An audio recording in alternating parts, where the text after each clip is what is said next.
Okay, so thank you, Catherine, and welcome everybody. As we say, this is the second day. We haven't got a massive amount of time, so we have to get through our sessions and be ready for the next one, which is at 3:30. Just a couple of people I noticed when they came in said that they'd never used Teams before. No, they had used Teams, but not Zoom before. So at the bottom of your screen, you should have some reactions and chat and things like that, some different icons. You'll see that in the bottom left-hand corner, you've got a mute button. So what we'd ask people to do, same in Teams, is if they're not talking, just to get any sort of outside noise away, any interference, if you could just go on mute unless you're speaking, please. And if you would like to ask a question, if you can press the reaction button, you'll see something that says raise hand. I'm just about to raise my hand. So you can see my hand's gone up, a little digital hand should appear on your screen. And then once you've finished, you can also lower your hand. Okay, so that's the way we'd like to operate. And if I see the hands go up, I'll be aware, or one of the team will be aware that you'd like to ask a question, and we'll get to you. Also, you can use the chat facility. So if you want to put something in chat, a comment or anything, that will go to everybody, and we'll keep a record of the chat during this session. So they're basically the sort of house rules, but I don't want to waste any more time going through that. And I'd like to introduce Derry. So Derry will be taking us through his story and his journey throughout this session. So really, Derry, first of all, you're known as the ethical chef. Why is it that you're called the ethical chef? Well, hello and welcome everyone. Thanks for joining today. So I'm known as the ethical chef, I suppose, through, it was a self-proclaimed name that I gave myself as a bit of an alter ego when I started out within self-employment in about 2010. Which is when I left working kitchens for other people and I decided to start my own project. And so I thought, what kind of superhero can I be within the trade? And I thought, let's go for the ethical chef, because that's where my heart lay. And that's kind of that sung to my heart at the time. So it stuck and it went really well.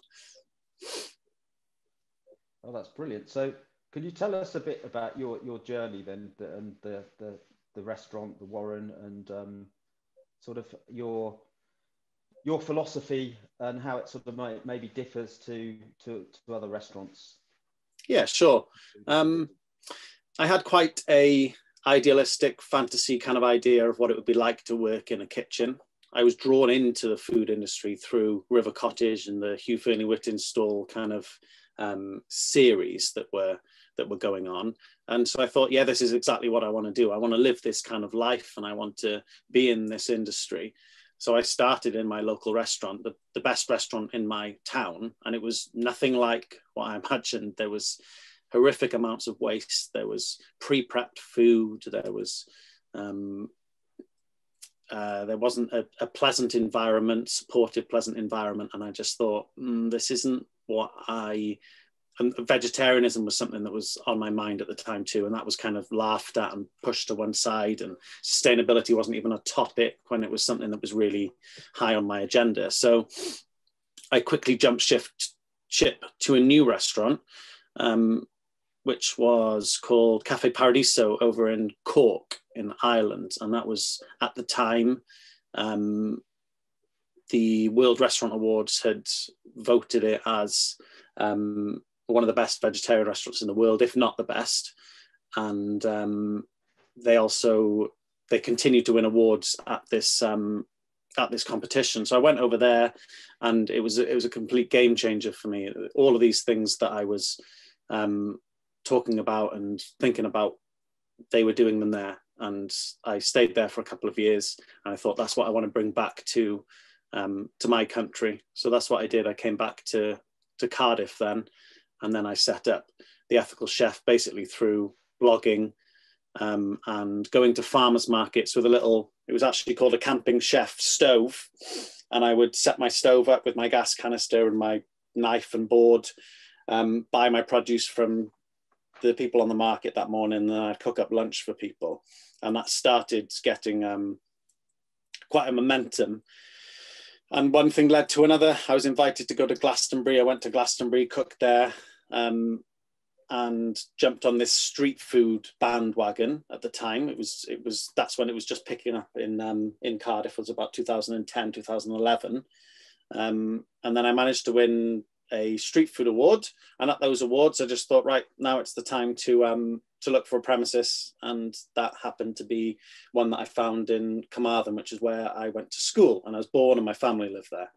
And the way I did that, I will show you now. I did it as a kind of a crowdfunding campaign. I got a local videographer from the university to film me, which I'll share with you. And that's how I raised £20,000 to get the place off the ground. So I will share that with you now. So I'm going to share my screen and then we'll go from there. So Zoom would like to record this. Hang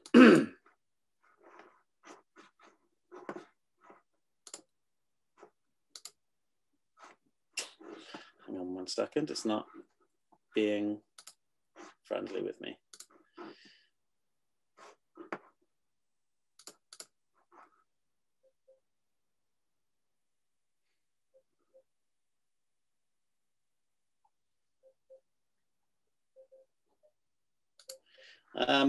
My privacy settings aren't letting me share the screen, so I might have to ask Neil, are you able to share your screen with my video? Alex, have you got the video there? I can send a link to it. Hang on, I haven't got the video, Joe. Can you send it to me, please? Yeah, Can you sure. email it? I will put it on the I'll put it on the chat. Okay. There you go. It's on the chat. Do you want me to If you're able to share that, that would be fab.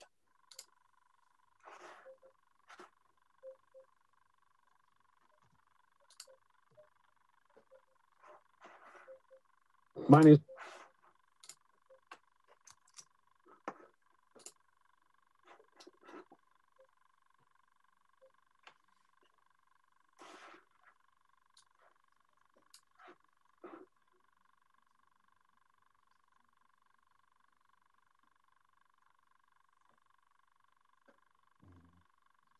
Can you hear it? Hello, my name's Derry Reid, also known as The Ethical Chef. It's been my lifelong dream to open a restaurant here in Carmarthen, and I need your help to turn that dream into reality. Come with me.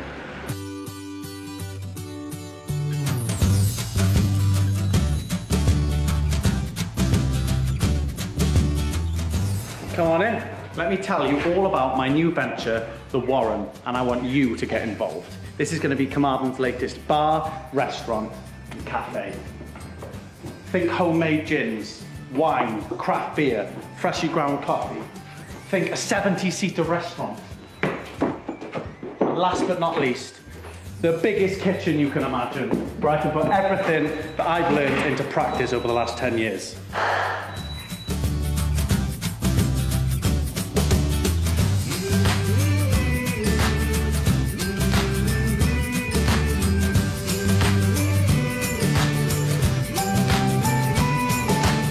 So let me show you what is super special about this project. We've got our own rooftop garden where we're growing a plethora of different vegetables. We've got a huge amount of space. Just think of the potential of what we can do up here.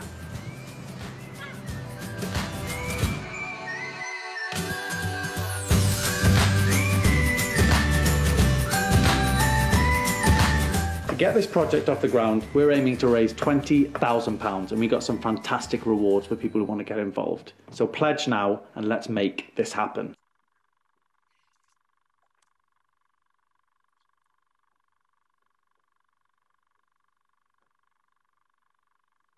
Oh my God!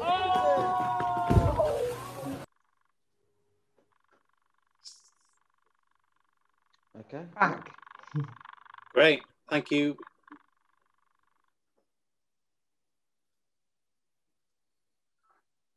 Yeah, thank you for sharing that. So that was the video that we did, and we raised £20,000, and that helped contribute towards refurbing it. And that was me 5 years ago, running around the place with loads of energy and excitement about the future. And yeah, it was great. And I probably realized that it isn't the biggest kitchen ever, but it was a big kitchen for me to go from the tiny kitchens I was used to working in. So yeah, that was how the Warren was born. That was how we did it.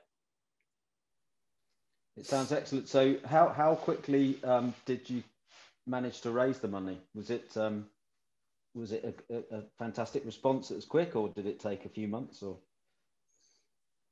so it started off as I think it was a 30-day project, and it went incredibly well. We got up to 10,000, I think, within the first 10 days, and then it slowed down a little bit. And then towards the end, people did what I later learnt was something called sniper supporting, which was they were waiting for the last 10 minutes to be the hero that saved the day and made the project work. So we had a couple of big guns that were holding back, making sure that we did win at the end, and not win, but that get the money. And the thing that surprised me the most about it was the fact that it was actually local restaurants that supported us more than individuals. And I thought the local restaurants would be the ones that would be kind of thinking, oh no, we've got another restaurant on the scene. But yeah, they gave tremendous support towards the project, which was fantastic. We had one restaurant that booked their Christmas dinner for all of their staff before we'd even opened. So it was wonderful, and paid for it in advance too. So it was tremendous to have that support. That's helpful. The cost of setting it up was, let's say, I didn't look into it that much of how much it would cost. So it was very useful to have that money. A bit scary, I'm sure, but you took the plunge. Yeah, I mean, my only experience was cooking in other people's kitchens. So I had no idea of how much it would cost to renovate a building, and the equipment that I would need, and the staff that I would need, and the structures that I would need. So it's been a huge learning curve for me. Okay. And did you always want to be a chef, or was this something that came along as a bit of a side passion, or something that did you have a previous career before being a chef, or is it always something you've wanted to be? I went to Manchester University and studied computers, and I kind of, web design was what I was probably going to go into. But as soon as my career started in that field, it just bored me to the core, and I didn't want to do it. So I wanted to do something that was a bit more meaningful and active and stressful. And this definitely ticked all of the boxes for me, really. And the challenge box, I suppose. I never feel like I have completed the project. It's an ongoing project of sustainability and making sure we've got customers coming through the door, and the challenges that the kitchen have, and learning how to be a leader within the team has been probably my biggest challenge to date. And yeah, I didn't plan on doing this until Mr. Hugh Fearnley-Whittinstall came into my life. Oh, well, how did that, what was the influence there? What changed for you? It was just seeing the kind of lifestyle and seeing the treatment towards animals and the treatment towards food and the future and sustainability, and working with good people and achieving these just kind of traditional methods, rather than going down the industrialization way of working with things. So it was through that and his books and his shows that I just thought I wanted to try and replicate something. So with the Warren, that's what we're constantly trying to do. From the word go, we have been interlacing the word sustainability within what we're doing. We can't we can't and we won't, and we don't say that we are sustainable, because what is sustainability? It's a journey for us. We're constantly trying to tweak things left, right and centre all of the time, balancing the books with affordability. Can we afford to be 100%? Can we afford to buy all of our ingredients organic? Can we afford to buy all of our ingredients from the local farmer down the road? So it's constantly juggling those things together, which is really hard. And we have about 25 suppliers that we have to juggle between on a weekly basis, which again takes quite a while to do. Well, there's a question from someone that said, what incentives were there for the pledges? Actually, the incentives were really easy for me, because it was kind of like a pay it forward incentive. So it was, if you pay £20, you get a meal, and we opened £40 meal for two, £100 meal for four. And we also sold tickets for our opening night. That was the most popular. So it's £20 for our opening night, which covered free drinks, some food and entertainment. So we had to do 3 opening nights, and that then added the money that we made on those nights as well was incredible. So we probably raised about 30,000 instead of 20,000, then with cash donations as well, and the opening nights as well. So it was wonderful. It's really good. I'd quite like to show the second video, actually, if that's possible. I did share it on, I shared it on the chat earlier. So this is the completed restaurant now, which I'd quite like to share with you. Yeah, while we're loading that up, there's another question. How much did it cost approximately altogether? Or you don't like to think about it? I mean, it's an ongoing cost. I was very fortunate in the sense that it was a restaurant that had recently gone bankrupt. So it already had a lot of the gear in there. So it had 3 phases connected to it. It already had a fully functioning kitchen. It had all the tables and chairs there. So we gave it a lick of paint. We put in a basic blue C11, which cost about £2,000. We put a new floor down. That was probably the most expensive thing, the floor in the kitchen. And then we're just continually adding things. We got a Rational oven 2 years ago, which was, wow, incredible, an absolute game changer. And then a new dishwasher. So we've literally just kind of going at it bit by bit. We didn't put everything, we didn't have a lot of money at the start. And it wasn't about what the place looked like and the fancy equipment that we had. It was about the ingredients that were on your plate. And I think that was obvious from the start. So it didn't cost anywhere near as much as you might think. Excellent. Okay, Are you ready for the film? Second video? Yeah. Yep. I'm a little bit more tired in this video, you'll probably My name's Derry Reid. My name's Stefan Lemke-Elms. A year ago, we had a dream to open a restaurant right here in Carmarthen. And now that dream is a reality. Come with us.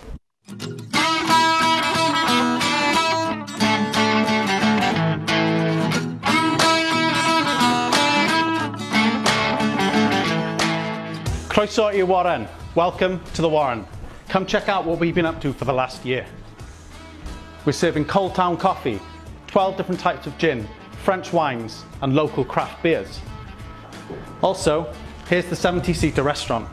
And remember that huge kitchen I was talking about? Come check it out.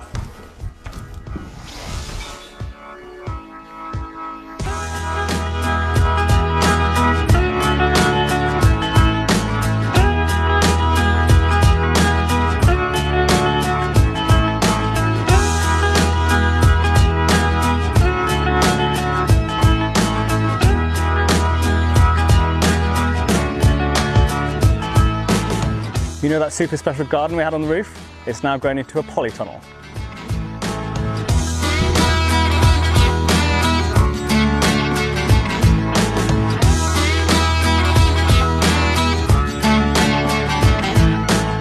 We'd just like to say a big thank you to everyone that supported us over the last year. We could not have done it without you. Come join us down the rabbit hole.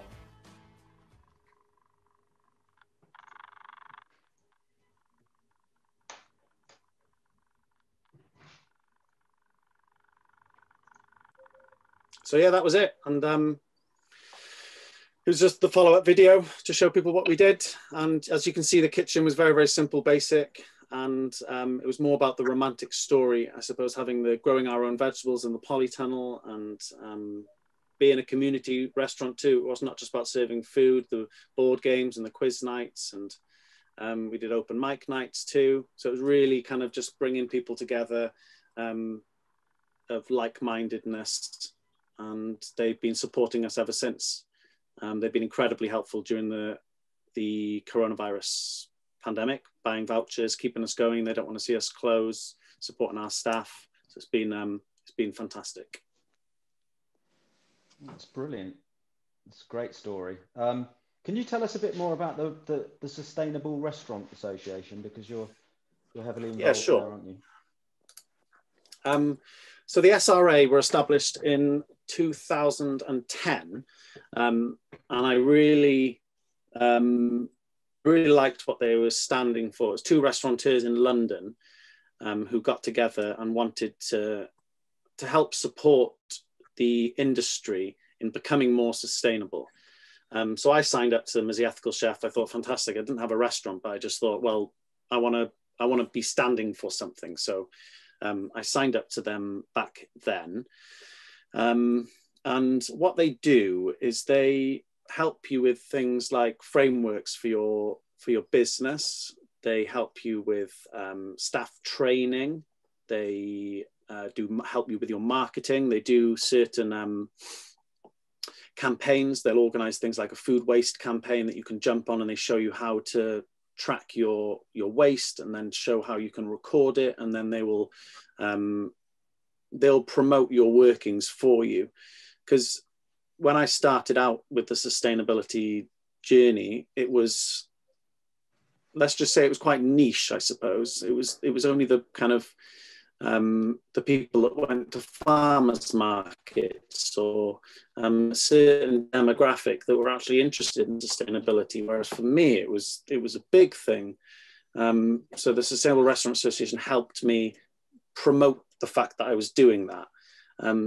But now, I mean, since we opened the Warren, sustainability is, again, in Carmarthen, it wasn't a big thing. But now, I mean, with this pandemic that's on now and the climate crisis that's going on, it couldn't be more relevant right now to have a restaurant that is championing sustainability at every point that it can, and the community watching us slowly adapt into this role and this leadership.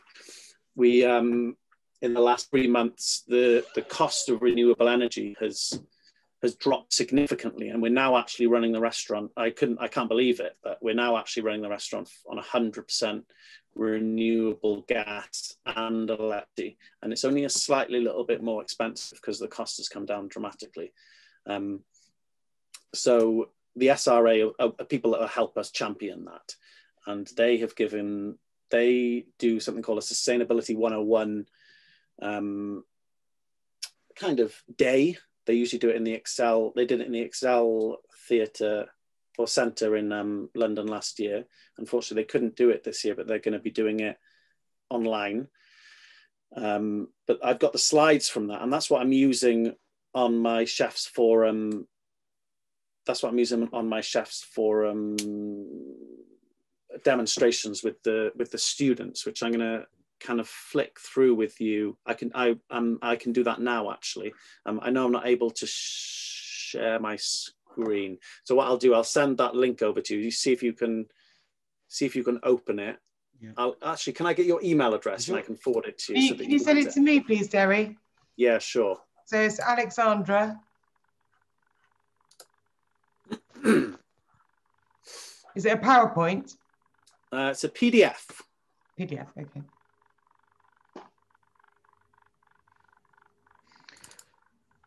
So while you're sending that over, Derry, could you tell us a little bit about some of the awards that you've won? Because I think you've won quite a few, haven't you? So could you tell us the process and some of the competition you were up against, and the highlights of that and your sort of proudest moments? Sure.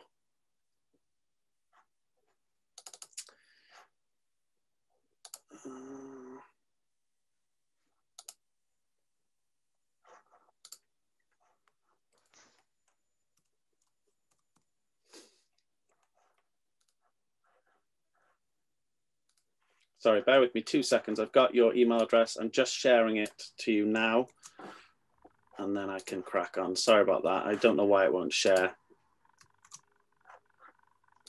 Yeah, it shared earlier. Well, that's been shared with you. Okay. Yeah. So the awards, yes. So the awards is a funny thing for me because I don't like drawing too much attention to myself, but at the same time, I understand how important it is to do that.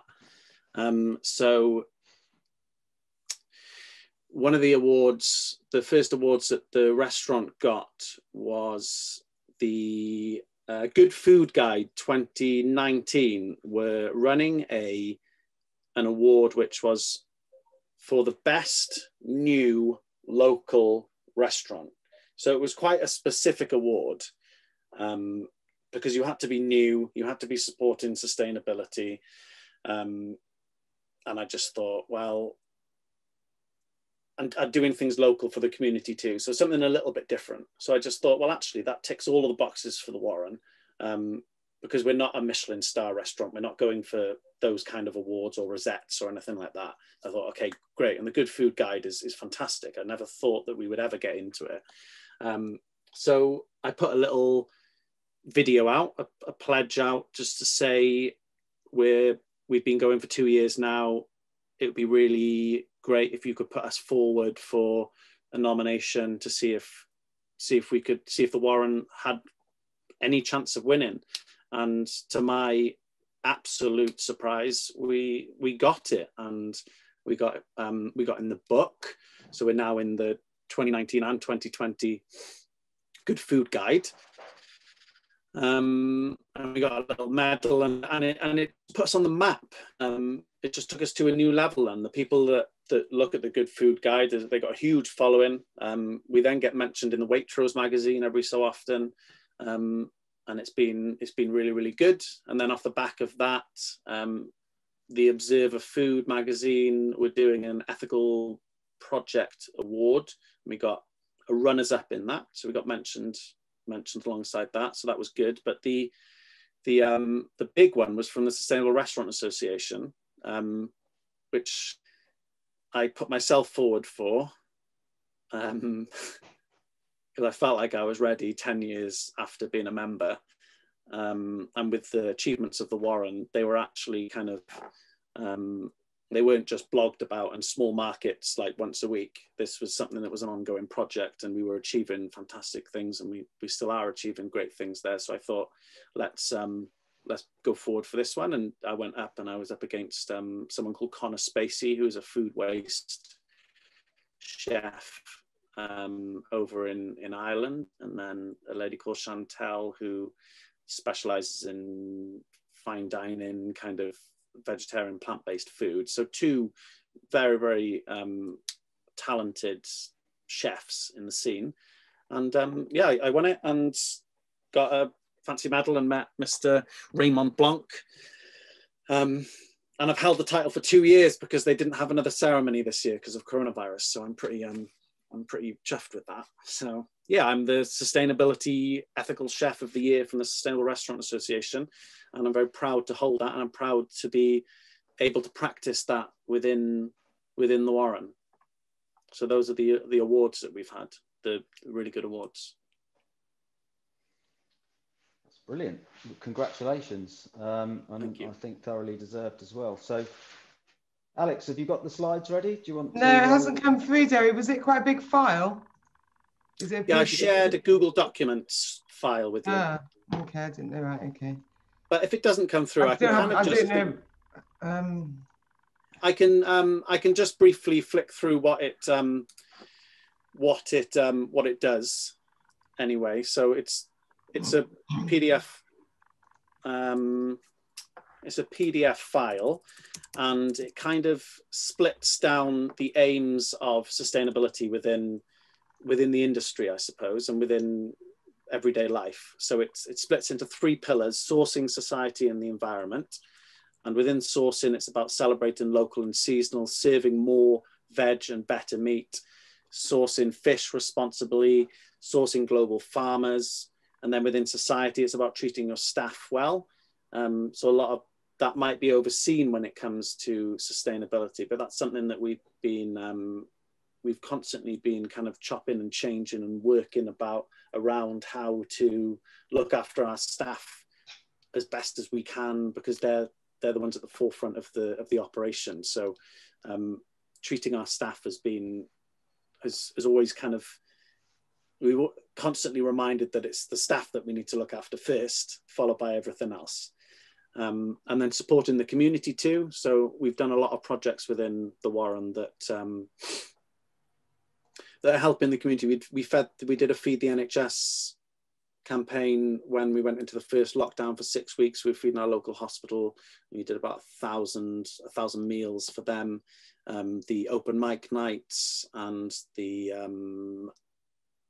charity quiz nights that we do. So it's all about like integrating the community to your restaurant and not being too outpriced as well.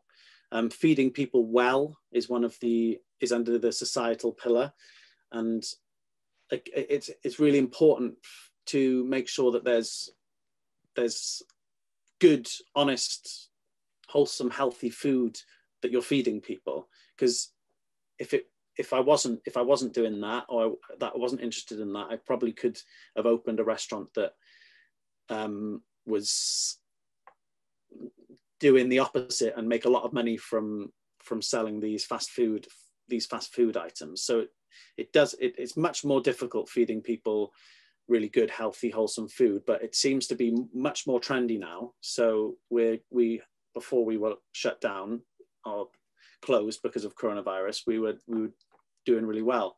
And then within the environment, valuing your natural resources, reducing, reusing, recycling, and then waste, trying to reduce your amount of waste. So all of those are the topics that I am touching upon, because they're so in depth. I mean, I'm continually learning myself about them all of the time and learning how to encourage staff to think that way. So I just brush upon them and just speak to the students and ask their opinion and thoughts on certain matters around food waste and reducing and recycling. And I was blown away by Bath College last week with the knowledge that the students already knew about it. And it seemed to be they were very tuned into what was going on. And the global challenges that are happening all over the world. So, and with the SRA, they're quite tightly involved with building this framework around the sustainability goals that have been set through the United Nations. So they all kind of like tie into that. So reducing the or avoiding forced and child labor, climate change, sustainable development, deforestation, animal welfare and ethics, soil health, biodiversity, fish stocks, species extinction, reducing pesticide use, avoiding pesticide use. So we just touch upon these subjects, industry trends, celebrating the local and seasonal food, and asking what local food really means to the young chefs of today. I was going to say tomorrow, but they are today. But they're going to be the people that are cooking in our kitchens in the future. And I want people to be thinking about these ingredients that they're preparing, and not just having something that's been pre-sliced and diced and steamed, vac packed and delivered, and they just have to heat them up. I want to see a future where chefs and restaurants, they're visiting the local organic farms and they're appreciating absolutely everything from the produce that they're getting. So that's what I'm trying to bring to them through the teaching, and then also demonstrating it firsthand through the restaurant too, and making sure that the chefs understand that those peelings can be used for something, and not putting large portions on plates if we're seeing half of them come back.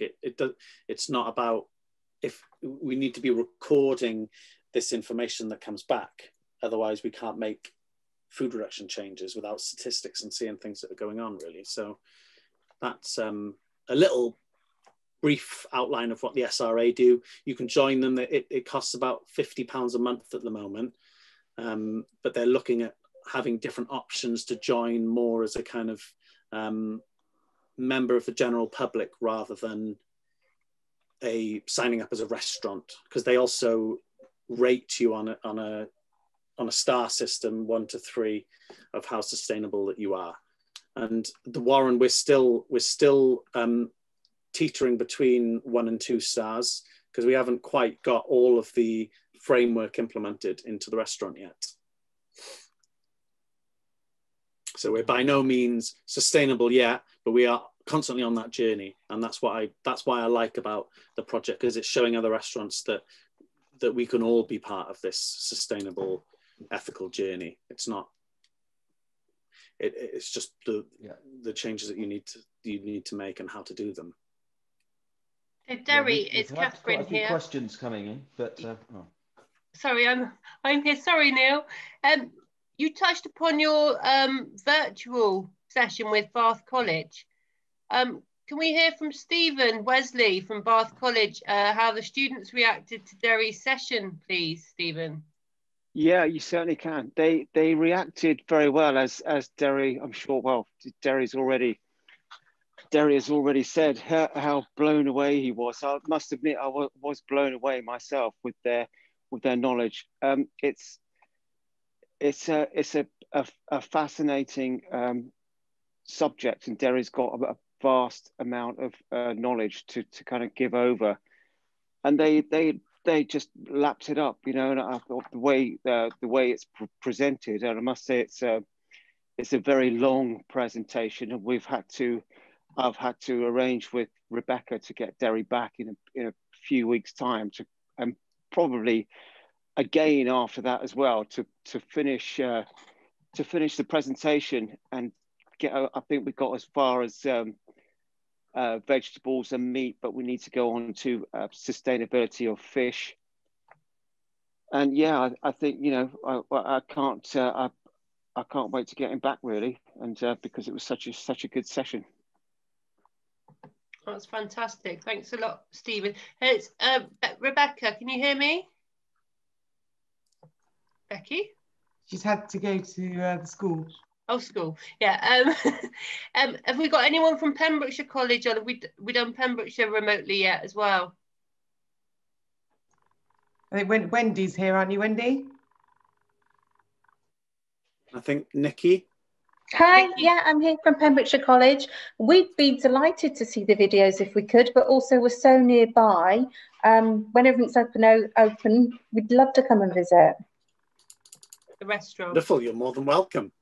Ah, that'd be fantastic. We do a lot of cross-cutting themes with our students and try to introduce this as much as we can, but to see it actually working just makes it so much more real for them, and that would be fantastic. Yeah, that's fantastic. Yeah, the SRA are actually doing the slides that I've got. They're doing the presentation from within SRA, I think this week actually. So if you check on their website, there's probably a link to the event, and they'll be going through all of these things. So I would highly recommend hearing it straight from the horse's mouth. I've got it up on the website. I can see the link, so I'll definitely have a look at that. And it's something we can do with our students online at the moment, which will be really beneficial. Thank you.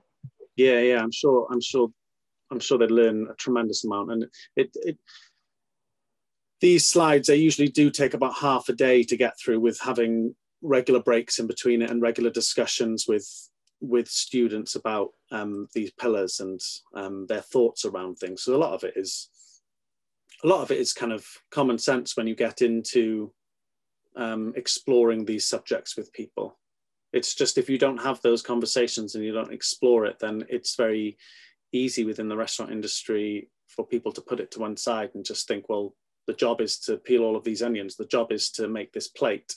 It's not necessarily how to reduce cling film or how to use less gas and not have all of the 6 rings on with everything on full power when you've got half a restaurant full. Why don't you just put half of the rings on? So there's lots of these things that go on within the Warren. Our investment in the new oven was a massive investment, but this oven's on for 12, 13 hours a day.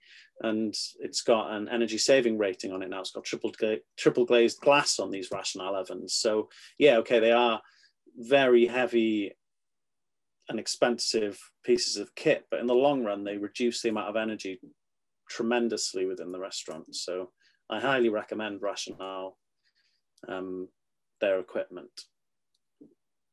Derry, we have a question about expansion and growth. Is that something that you've ever considered? Would you like to see other versions of the Warren in different locations around the country?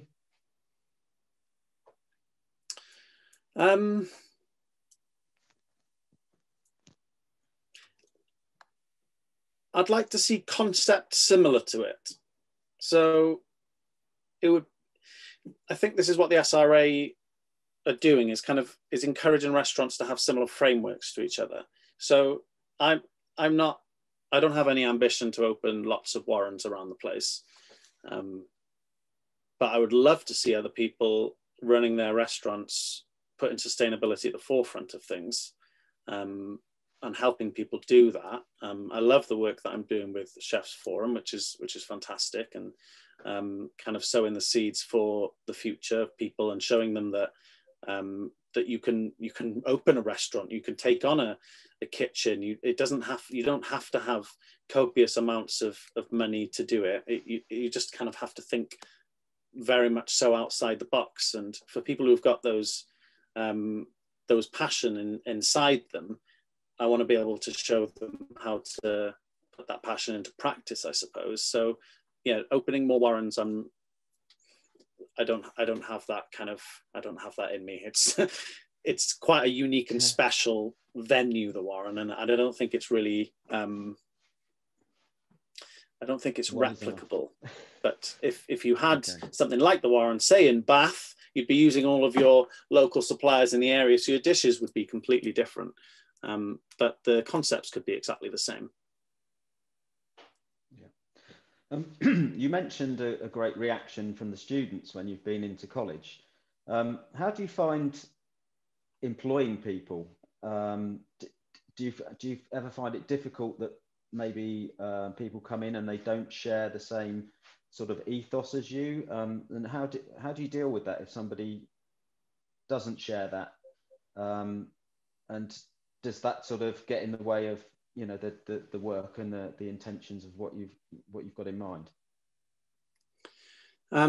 It has been challenging in the past, but it is getting a lot easier the more I can step away from being one of the members of staff, which I have been for the last 3 years. Maybe I've been working in the kitchen for 30, 40 hours a week, and I'm focused on the dishes that I need to create, or I'm focused on a new idea, and I've just got my head down and tunnel vision with this one job. But as I've been able to step out into my leadership role, I've been able to observe other people who might not be thinking the way that, like the Warren way of thinking, let's say. And it's incredibly challenging. And I think the only way to do it is to lead by example and to nurture those who are doing things, and who are doing sustainable things, who are making changes, who are suggesting ideas, and doing it very vocally, doing it very openly in front of other people, in front of people who maybe don't think that it's that much of an issue, to really show that, look, it is an issue for me. I'm praising these people for doing it. And then kind of hoping that they will jump on board with that too, and see that that's what I'm really trying to achieve with the Warren. And the people that aren't necessarily doing that, it requires mentorship and time and energy with those people outside of their role to just reiterate the importance of things. So I had a meeting with my head chef yesterday, and I suppose we were talking about another member of staff who's very keen on sustainability, and he laughed off he said, "Oh, I better do it this way because the sustainability person's gonna come down on me. And rather than me kind of agreeing with him, of just being like, oh, you better do it that way, it was kind of like, well, yes, that's the way that I would like you to think more like that. I encourage her to be making these suggestions, and I'm listening to her suggestions. And coming from the head chef, I would like you to think more like that. So really directly kind of taking the bulls by the horn and being like, you're the leader of the kitchen, like encourage these kind of suggestions and really work with them rather than dismiss them, and listen to your staff, because people are coming to this restaurant because of, they see the awards, they see the videos, they see the reputation. So customers are coming, quite a lot of customers are coming in for that. And we are getting some staff coming in because of that too. And if it's not every day spoken about and drilled into people, then people will think, well, it's not happening behind closed doors. So all of the time we're continually looking at ways of, or how can we reduce cling film, or how to store something properly, or looking at preserves, or making our own sauerkrauts, and all of these kind of things to train everyone. And I've come to the realization that not everyone has the same mind and ethos as me, and I'm the leader, and I need to teach them, and I need to show them. And these sustainability slides that I'm doing with the students through Chefs Forum, I actually need to be doing them with my own staff, because it's not the way that everyone thinks. It's not common knowledge to everyone. And not everyone knows that my mind kind of thinks like that, because giving them the time of day, if I'm working 50, 60 hours in a kitchen, I don't have the energy to do that, but now I do. And Zoom helps.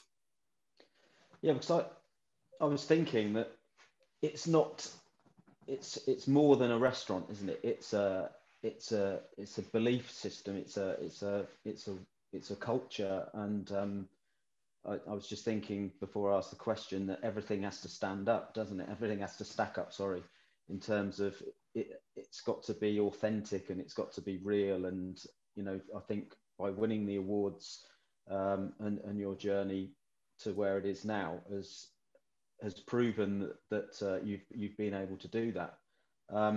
So what impressed you most about the students? Because working in colleges myself, and they don't necessarily have to be students from hospitality or catering, but they tend to spot things that sometimes you take for granted, or you just don't see. They become sort of invisible to you, and they'll pick up little bits where there's waste, or energy's wasted, or that something should be recycled, or we're using the wrong packaging, or whatever. What was your sort of impression of the students that you've met, on the whole, collectively? Well, I felt like I wasn't trying to win them over to my way of thinking. So it was like, oh, well, I can relax a little bit now. I'm talking to like-minded minds. And I think it was when I asked the group if they knew what the United Nations were, and straight away one of the students shared what they knew about the United Nations, and then I said, "Do you know anything about sustainability goals?" And they knew of those, and we started talking about all of the different goals, that the sustainability goals had been created by the United Nations, and what the idea behind the United Nations are. And then it all just kind of stemmed from there. And climate change is something that people are seeing on the news every day, and through social media. Greta Thunberg has done incredible work throughout the whole world, and I mean, I champion that work. I've got her book in the restaurant. We had a member of the community who just bought 200 of her books and was like, "Look, take these, put them in the restaurant, and put a donation box next to them. I want as many people as you can to read them." And I'm like, "Great, that's exactly what we stand for. Let's put out these books." So every so often people are picking up these books. They take it, and that's fine, because that was the point of it, or they put a little donation in there, and it kind of weighs itself out for the cost of how much the books were. So I just think that they just impressed me with just the general understanding and same like-mindedness that I have. It's in there within them. And it's just, I suppose it's kind of like cracking the shells of, oh, what's my neighbor going to think about me? Are they going to laugh and joke at me because I'm being passionate about something? And I suppose I used to think that when I was younger, I would care what people think about me, or afraid to talk about veganism or something like that, just in case someone criticized me. Or I think it's just opening up those discussions for people to be able to have, because we spend so much time behind screens as we are now, but I mean, this is very different because we're interacting with each other. But social media it has its negatives to it. If you believe one way, it will nurture that way of believing to continue to think that way. But if you think another way, then it will nurture that other way of thinking too. So yeah, I think I've gone a little bit off track now, but yeah, I'm just generally impressed with how much the students knew. But from talking to some of the teachers and lecturers, they've said that sustainability isn't tied into the curriculum enough at the moment. So I'd love to be able to help more with that. Yeah. And the SRA, I'm sure. Yeah, my last question then. My last question before just have any other from the participants. What are your views on the industry and teaching, sort of bridging that gap a little bit more, and you know, getting some really important things onto the curriculum rather than sort of bolted on at the side? How do you think they can work together? Well, I think for me, Chefs Forum's doing that, in the sense that it's got the ability to kind of like pick and choose people that they like and bring them to the catering colleges of the United Kingdom, or the world, I suppose, with Zoom now.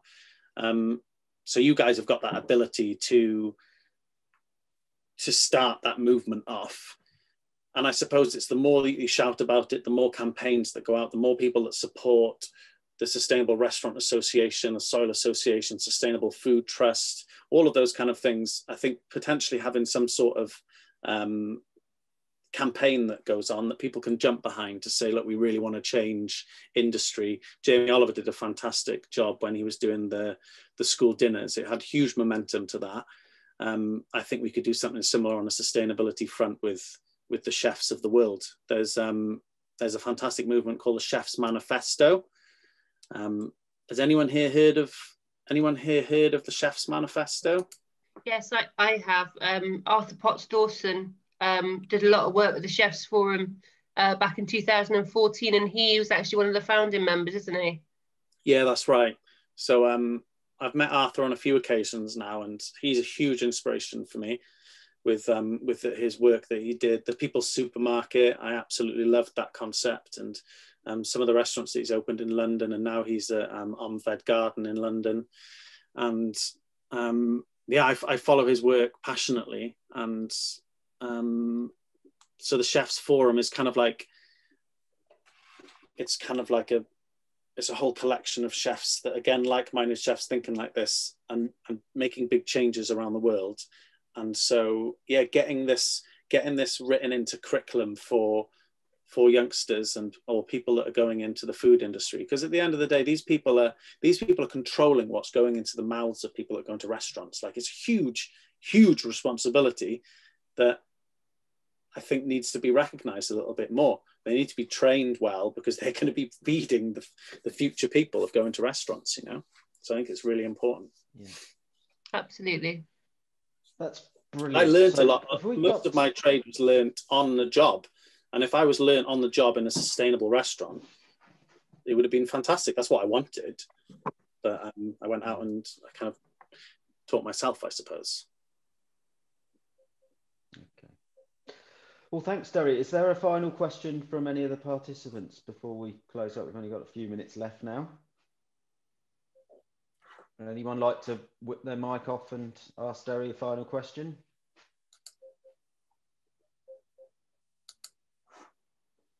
Looks like you've covered it all then, Derry. Right. Okay. Thank you, everyone, for joining and listening. Thank you to the Chefs Forum crew for inviting me. And yeah, I hope to see you all again shortly. Thank you, Derry. See you That's soon. brilliant, Derry. Brilliant. Thank you. Diolch. Yeah, Diolch yn fawr. just before we go then, yeah, I'd like to say thank you to you, Derry, for sparing the time and for sharing your journey and philosophy with us all. Would it be possible maybe we could get some slides, a copy of those sent round, or an overview of those to the participants so that they can see those, because it's unfortunate that we couldn't share what you wanted to during the session, but that's technology for you. Would that be okay? Yeah, that's fine. I'll make sure I upload it to my website, and then you can take it off there. Okay. Okay. So really the next steps are that at the end of the conference next week, we'll be sending out a questionnaire and evaluation to all the participants of the conference. And we'd like to get to know people's ideas for topics and skills that they would like to see covered in the future. And I'm sure that sustainability will definitely be one of them. So hopefully this is one session of many, and we can explore other ways to spread the good work that you're doing and the message to an even wider audience. So thanks again. So I think everybody will leave it there. We're bang on time. So that's brilliant. Thanks again to Derry and to everyone for joining, and hope to see you all in other sessions over the next couple of hours and into next week. Thanks, everyone. Thank you.